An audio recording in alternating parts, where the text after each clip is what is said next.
If you've read this book, and it was published in 2019, so I'm not going to blame you if you haven't yet, then you can continue watching. If you haven't and you want to, and enemies to lovers is your genre, then please step away from the video.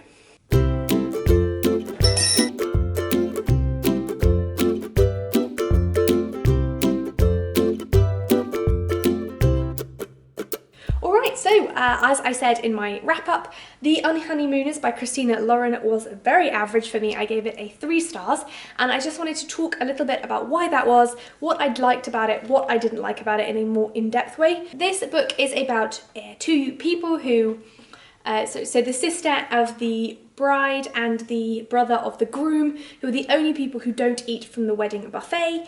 Everybody gets sick who ate from the wedding buffet. It was a seafood buffet, and so these 2 end up having to go on holiday pretending to be their siblings in order to take advantage of this like once-in-a-lifetime deal.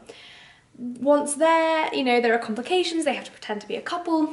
It's your classic enemies to lovers. Alright, so the first thing that I like about this is the cover. It is so bright and cheerful. It says a lot about what's going to happen in the story. An amazing job with the cover. I think it's beautiful and it really pops, and I just love it.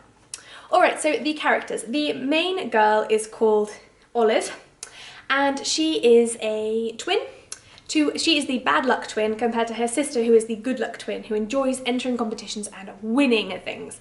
And the bad luck twin feels like everything she does goes wrong. She's just lost her job, she's losing her apartment that she can't pay for, she's really struggling, and she's just, you know, frustrated with life, and nothing is going well for her. And she's kind of like taken this dislike to this guy because he saw her eating cheese curds once, and she felt that he gave her a judgmental stare and was cold afterwards. So, I mean, that's not really any reason to really dislike him, but that's kind of like who she is as a person. He does something with maths. He's essentially a marketing analysis, so he describes it as like being able to use maths to say how much to pay for Facebook adverts.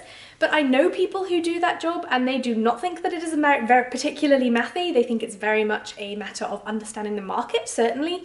But it's definitely not very mathy. But we'll put the misunderstanding of marketing aside and talk about who he is. He seems to be quite like a playful person. He calls the main character every name under the sun that is not her name, for example, and they banter quite well. But he seems very reserved. And yet she tells us, but we don't see it through his actions, that he is a playboy, and that she thinks he is the bad influence of the groom's family. So they go on this plane ride, and he's scared of flying, and then she's immediately like, oh, he's not a jet setter. My assumption about him must have been wrong. And this isn't even getting into the parts that I dislike. I kind of like that this was very much like she had to realise, and her character development throughout the story was tied to the fact that she judged him prematurely and continued to dislike him based on nothing. I did really like that. However, I really didn't like the ending. So the ending of the book goes like this. Bag boyfriend has been cheating on his fiancée, twin sister, for ages, and Ethan, love interest, accidentally reveals this to Olive. Now, Olive is obviously very annoyed, and she goes to her sister and she says, these things have happened, and her sister doesn't believe her. Again, not the part that I'm annoyed about. And Ethan then they then go out for a group party. The twin sister is late, the bag boyfriend hits on Olive, and Ethan doesn't believe her. He prefers to believe in his brother and believe that Olive and their brand new relationship was doomed because Olive is just not a very nice person. She likes jumping and making assumptions about people, which is fair. She does do that a lot throughout the book, and kind of like that is not a bad judgment call, although I do think that women not being believed for being hit on is a common theme in books, but anyway, and in life. Anyway, again, not what I dislike. What I dislike is the epilogue. I think if this book had ended before the epilogue, it would have been a 4-star. It would have been engaging and interesting. They write really well. They're really good writing. Kind of like the story flows off the page. Like I said, I read it in a day, and it is just short of 400 pages, so that is not bad.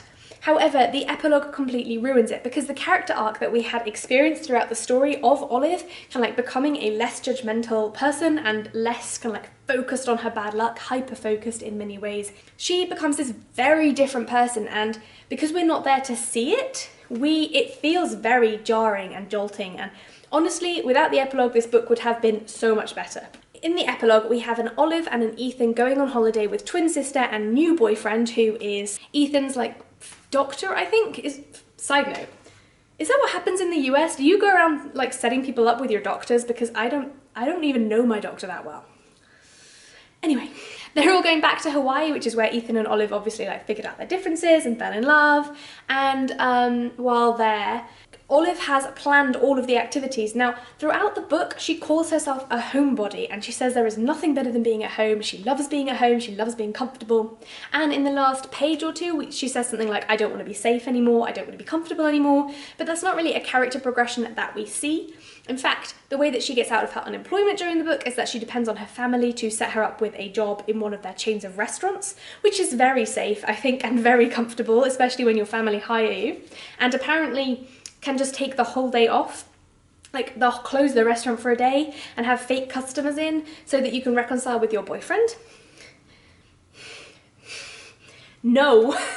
Going back to the plot for 1 second, if she could have always got this job with her family and earned money through waitressing, why was she so scared about getting a job in the pharmaceutical industry for the first quarter of the book? Like, she was terrified about losing that job because she wanted to pay her rent.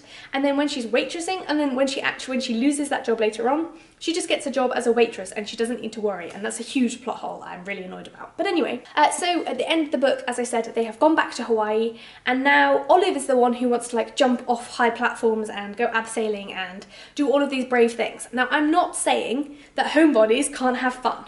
What I am saying is that it seems a bit of a twist, considering that she didn't really seem like an adventurous type of person in the beginning of the book, that this then becomes her personality at the end of the book. Do you see what I'm saying? Like, it feels like the end of the book is A, very convenient, like all of the things are fixed, and D-bag brother is just bag brother, bag boyfriend, like he has no redeeming qualities.